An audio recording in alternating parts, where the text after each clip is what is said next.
Sinabi ng Panginoon, "Kayong mga mamamayan sa malalayong lugar, tumahimik kayo at makinig sa akin. Kayong mga bansa, lakasan ninyo ang inyong loob.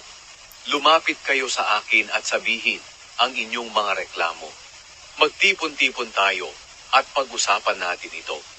Sino ang nagpadala ng isang tao mula sa silangan at nagbigay sa kanya ng tagumpay sa pakikipaglaban, saan man siya pumunta? Sino ang nagpasakop sa kanya ng mga hari at mga bansa? Winasak niya ang mga bansa at pinatay ang mga hari nito sa pamamagitan ng espada at pana. At ang mga ito'y naging parang mga alikabok na tinangay ng hangin. Hinabol niya sila at walang humarang sa kanya, kahit sa mga lugar na hindi pa niya napupuntahan. Sino ang gumawa ng lahat ng ito? Sino ang nagpanukala ng lahat ng mga mangyayari mula pa noong unang henerasyon? Hindi ba't ako?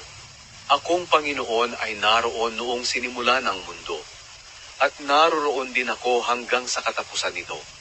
Nakita ng mga tao sa malalayong lugar ang aking mga gawa, at nanginig sila sa takot. Nagtipon sila, at ang bawat isa ay nagtulungan at nagpalakas sa isa't isa.